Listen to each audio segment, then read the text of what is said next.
సూర్యాపేట జిల్లా all India Velama association ఆధ్వర్యంలో 12 మంది పేద విద్యార్థులకు ఉపకార వేతన చెక్కులను అందించారు. ఈ అవకాశాన్ని పేద విద్యార్థులు సద్వినియోగం చేసుకుని ఉన్నత శిఖరాలను అధిరోహించాలని మున్ముందు రోజుల్లో ఆల్ ఇండియా అసోసియేషన్ ఆధ్వర్యంలో మరిన్ని సేవా కార్యక్రమాలు చేసేందుకు సిద్ధంగా ఉన్నామని తెలియజేశారు.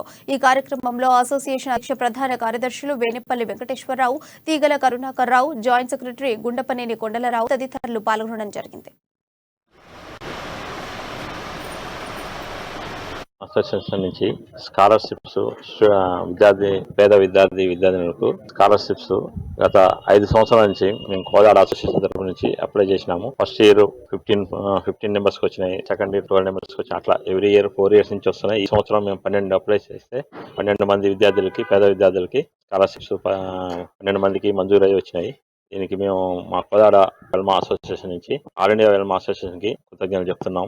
తర్వాత మున్ముందు కూడా ఇట్లా చాలా మంది మన విద్యార్థులు పేద విద్యార్థులు ఇంకా ఎక్కువ మంది అప్లై చేసి ఇంకా ఎక్కువ మంది లబ్ధి పొందాలని చెప్పి మేము కోరుకుంటున్నాం. దీనికి అందరికీ సహకరించినటువంటి అందరికీ మా అసోసియేషన్ తరఫున కోదాడ అసోసియేషన్ సభ్యులందరికీ, మా వెల్మా సభ్యులందరికీ ధన్యవాదాలు. విద్యార్థులు మంచిగా చదువుకొని మన ఇన్ ఫ్యూచర్ ఇంకా ఎక్కువ ఇట్లాంటి స్కాలర్షిప్స్ చాలా ఉంది, ఉపయోగించుకోవాలని కోరుకుంటున్నాం. అసోసియేషన్ నుంచి స్కాలర్షిప్స్ పేద విద్యార్థులకు స్కాలర్షిప్స్ గత 5 సంవత్సరాల నుంచి మేము కోదాడ అసోసియేషన్ తరఫు నుంచి అప్లై చేసినాము. ఫస్ట్ ఇయర్ 15 నెంబర్స్కి వచ్చినాయి, సెకండ్ ఇయర్ 12 నెంబర్స్కి వచ్చినాయి. అట్లా ఎవ్రీ ఇయర్ 4 ఇయర్స్ నుంచి వస్తున్నాయి. ఈ సంవత్సరం మేము 12 అప్లై చేస్తే 12 మంది విద్యార్థులకి, పేద విద్యార్థులకి